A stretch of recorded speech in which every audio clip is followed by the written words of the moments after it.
Assalamualaikum warahmatullahi wabarakatuh. Hai best teman-teman, sahabat Q&A seputar hukum, yang lagi makan, yang lagi minum, yang lagi bekerja, tetap semangat untuk menjalani segala aktivitasnya. Dan tak lupa juga bertemu lagi nih bersama kita berdua, saya Guri. Saya Vina di acara Q&A seputar hukum.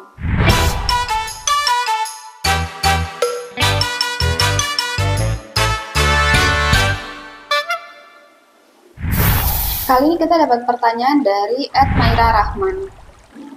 Kak, mau tanya, bisakah penyalahgunaan dana donasi oleh yayasan dijerat pasal Tipikor? Kak siapa? Kak Naira ya? Naira. Untuk menjawab pertanyaan dari Kak Naira ini, Vin, mengenai apakah penyalahgunaan dana donasi oleh yayasan ini bisa dikategorikan sebagai tindak pidana korupsi atau tidak. Nah, sebelumnya kita juga harus memahami apa sih pengertian dari korupsi atau tindak pidana korupsi itu sendiri, Vin.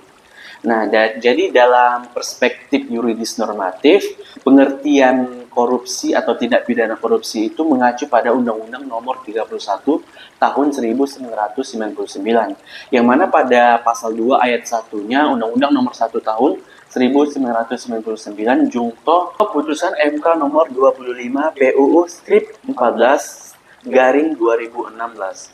Setiap orang yang secara melawan hukum melakukan perbuatan memperkaya diri sendiri atau orang lain atau suatu korporasi yang merugikan keuangan negara atau perekonomian negara dipidana penjara dengan penjara seumur hidup atau pidana penjara paling singkat 4 tahun dan paling lama 20 tahun.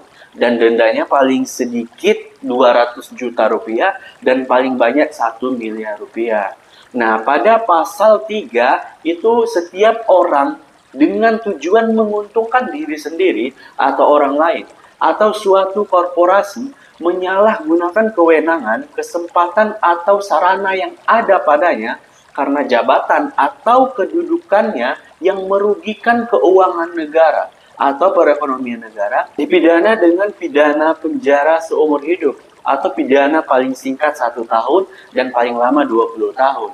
Dan dendanya itu paling sedikit 50 juta rupiah dan paling banyak 1 miliar rupiah. Nah, jadi PIN berdasarkan rumusan kedua pasal tersebut tadi, unsur merugikan keuangan negara atau perekonomian negara itu merupakan syarat mutlak serta bersifat imperatif dalam tindak pidana korupsi. Itu PIN. Makna dari merugikan keuangan negara itu sendiri seperti apa, Kak?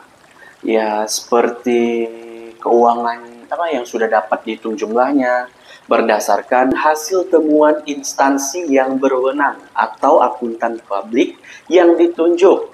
Terus kekurangan uang, surat berharga, dan barang yang nyata dan pasti jumlahnya sebagai akibat perbuatan melawan hukum, baik sengaja ataupun lalai. Nah, sementara itu, dana donasi yang dikelola oleh yayasan yang secara definisi berarti badan hukum yang terdiri atas kekayaan yang dipisahkan dan diperuntukkan untuk mencapai tujuan tertentu di bidang sosial, keagamaan, dan kemanusiaan yang tidak mempunyai anggota, artinya secara kelembagaan pada dasarnya yayasan tidak berhubungan dengan keuangan negara. Nah, oleh karena itu, suatu perbuatan dapat dikategorikan sebagai tindak pidana korupsi apabila perbuatan tersebut menimbulkan kerugian keuangan negara secara nyata dan dapat dihitung jumlahnya, Fit. Nah, jika tidak berhubungan dengan keuangan negara atau tidak menimbulkan kerugian keuangan negara, maka tidak dapat dikategorikan sebagai suatu tindak pidana korupsi. Gitu, Fit. Meski demikian, terdapat dua kemungkinan untuk menentukan penyalahgunaan dana donasi termasuk korupsi atau tidak, yaitu ada atau tidaknya hubungan kemitraan atau kerjasama dengan pemerintah atau penyelenggara negara dalam menjalankan kegiatan yayasan filantropi dalam mengelola dana donasi tersebut.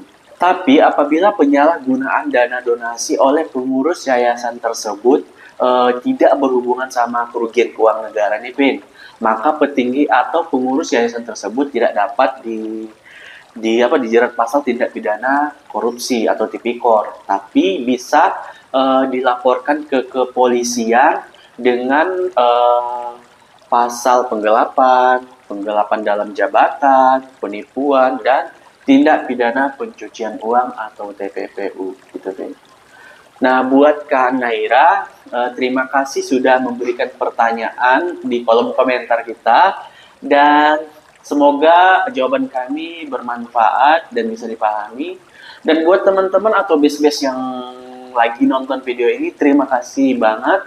Dan buat kalian-kalian juga penonton baru, jangan lupa like, comment, share, dan juga Subscribe dan aktifin juga lonceng notifikasinya. agar kalian bisa mengetahui video terbaru dari kita.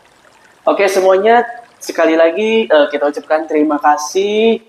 Dan juga ini juga sekedar informasi juga buat teman-teman dalam channel YouTube kita ini bukan hanya tentang Q&A seputar hukum, kita juga ada